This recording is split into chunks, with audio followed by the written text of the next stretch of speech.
Alright, so I'm Tristan Butzine, and today I'm going to be showing us how to download VMware, which allows us to basically run another operating system on our own. It simulates the entire computer. It's called virtualization. I'm sure we know that because we're in a computer support program. And we're going to be installing Kali Linux on it, which is a Linux distro used for hacking. So the first thing I want you to do is restart your computer and go into the BIOS. And this can be done a number of ways, but you must shut down your computer. When it first boots up, you need to press either escape to pause it, F10, in my case F2, but there's a lot of different things, like different buttons for different kinds of motherboards. So you can either Google what's most common for yours, or you can try pressing escape and it'll potentially pause and allow you to see how to enter the BIOS. Once you're in the BIOS, you kind of need to look around. Every BIOS is going to be different. So in your BIOS, you need to find an option that says virtualization. This one happens to be Intel virtualization technology. It doesn't matter as long as it says virtualization in it. And make sure that's enabled or this won't work. The next thing we are going to need to install is called 7-zip. So go ahead and go to this website here, 7-zip.org. Download this, and once it's downloaded, you can go ahead and run the file, just accept the default terms. And after you get that done, we need to go to VMware. So go ahead and just search VMware. And here's the workstation player option. That's where we're going to end up going to. But if that doesn't show up on your browser, you can just go right to VMware.com under Workspace and go down to Desktop Hypervisor and select Workstation Player. So then you will hit download for free.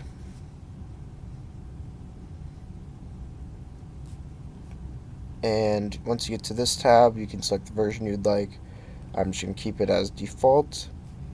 And here you can download it either for Linux or Windows. So go ahead and hit download now. Once that downloads, you can go ahead and launch the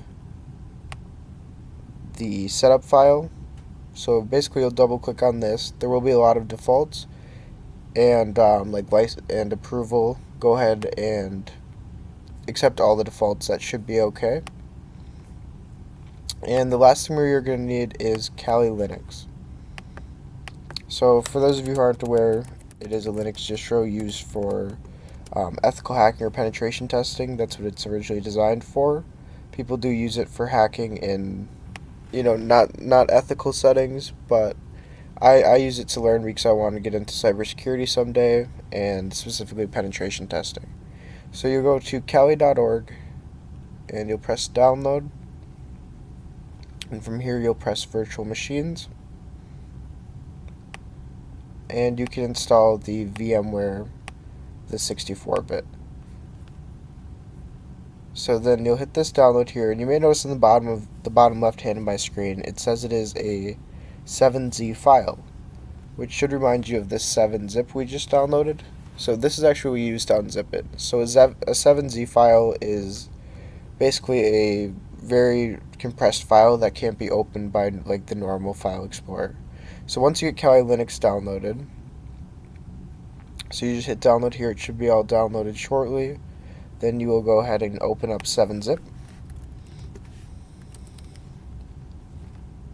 So you will open, and then you need to navigate to your downloads. So it might be, I did have a little trouble finding it, so worst case you can always go in all the way down to your C drive, users, your username, downloads, and it should be in your downloads folder unless you moved it. So then you want to click on the 7Z file, press extract, and here you will select where you want to extract it to, and you'll hit OK. And then it'll run for a little bit. It takes some time to extract. Once that's all finished, I already have it extracted because I don't really have time to like download and extract everything in this demo. So once we get everything extracted and everything set up, we go to VMware Workstation Player, and we'll hit open a virtual machine. So what we downloaded was an already completed virtual machine, so we don't need to set it up or anything. it is just the way it is. So that is a little unfortunate. Basically what happened was I ran the demo earlier and I needed to delete the file so I could show it from the beginning. So I need to actually unzip this again. So I'll go ahead and press extract, and it'll go ahead and unzip that. Yeah, so Linux Kali is really cool. They do offer certification through the company that makes it. So that company is called Offensive Security, and you can get a few different certifications, and they last an entire lifetime, which is really cool because if you take, can't think of the security exams right now, like the CompTIA security, you need to renew that every 3 years. So these ones I think are going to be like some of the first certifications I get, because I can just get it once and not have to worry about getting it again. I can just put that on a resume. So that is a pretty cool part. If you are interested in learning about hacking, I recommend either getting books about it or you can go to Hack the Box. So I'll go ahead and Google that just to kind of show you the website. Maybe there's a good image of it.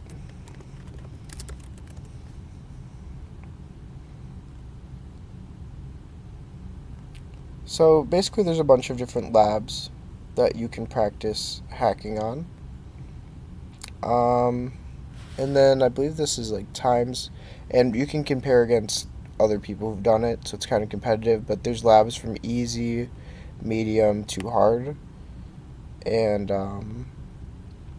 and you can basically pick them, and there's guides online or it walks you through it sometimes, and there are like servers or websites that are set up, or applications that are set up with security vulnerabilities for you to practice hacking them. And they don't make it easy. You kind of got to run your tools and poke around to get at it. So that's a great way to learn about it. Otherwise, hacking books, I can see if my book's on here. Not my personal book, but the one I use to learn.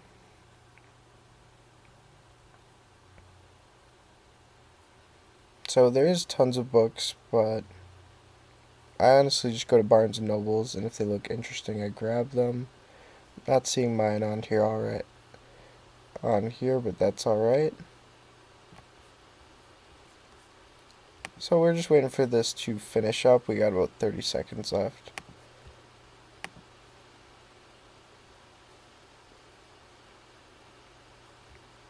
Yeah, and I really like Kali Linux. You can even put it on a flash drive. I'm trying to see if that's on here. You can put it on a phone too, but you can put it on a flash drive, so live boot. So you can put it right on a USB, and you can use it, and you can plug it into your computer, boot from the USB, and then you can do whatever you'd like on there. And the second you unplug your USB, the file disappears completely. So it looks like our 7-zip ran and decompressed that file, so we can go ahead and exit out of here. So then we hit open a virtual machine, downloads,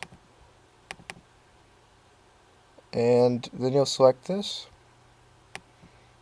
and double click it. Now it should get started opening that, and then go ahead and hit play virtual machine. So this is basically asking if it's been moved or copied. You can go ahead and hit I copied here. So this is Kali Linux. So we're just going to wait for that to boot. Sometimes it takes a little time, like I don't have my cursor yet inside the virtual machine. It is still, opening up for the first time. So we do need to give it a little time. There we are. And now it is opening up our VMware file. So this is already pre-made. So basically you don't need to set it up. Like you can grab an ISO file, which is like a disk file, and you can run it yourself, but it will take time to set up and you'll have to set passwords. So you may notice it's asking me for a username and a password, and we never set that up. A default is Kali, and for the password is Kali as well. And I believe you can at least change the password. I don't know if you can change the username. But if it's on a virtual machine, your computer is likely already protected by a password, so it won't matter too much. So this is Kali Linux, and up here we have a bunch of different tools, so you can feel free to poke around at these. And none of these tools are exclusive to Kali Linux. You can get any of these tools inside of any other Linux distro, or some of these tools you can get on Windows. For example, I'm going to show just a brief bit of a tool called Wireshark. So Wireshark you can't get on Windows, but back to what I was saying about all these tools, they just come pre-installed, so it makes it pretty easy to use.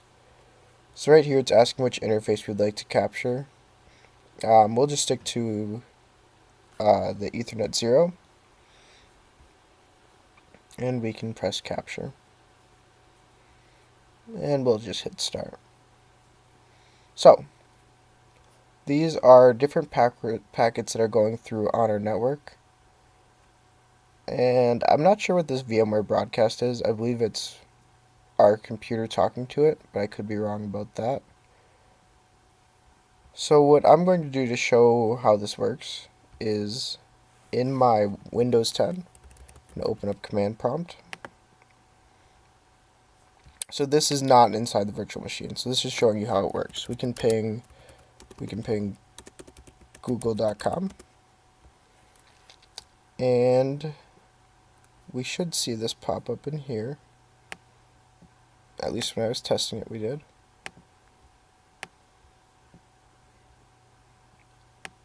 It's not ideal.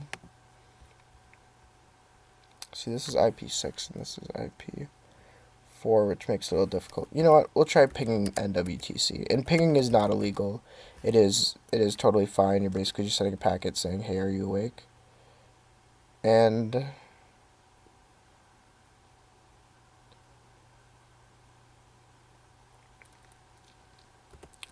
I can't get it to read my pings for some reason, but this is traffic going on in your network.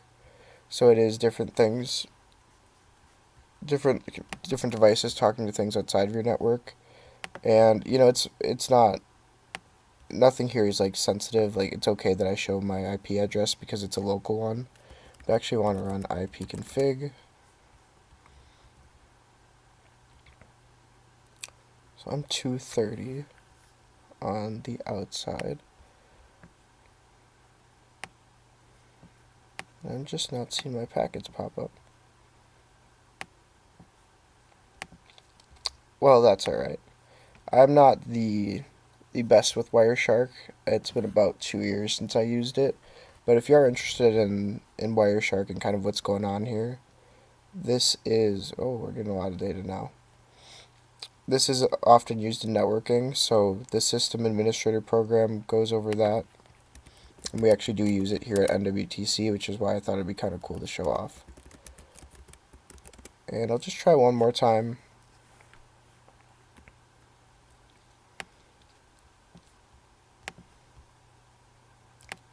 Well, that's not ideal, but I kind of showed you a feel for Wireshark.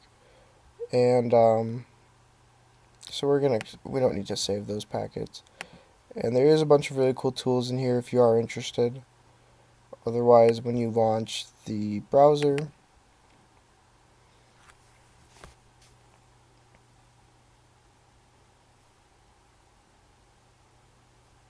it'll bring you to the home page.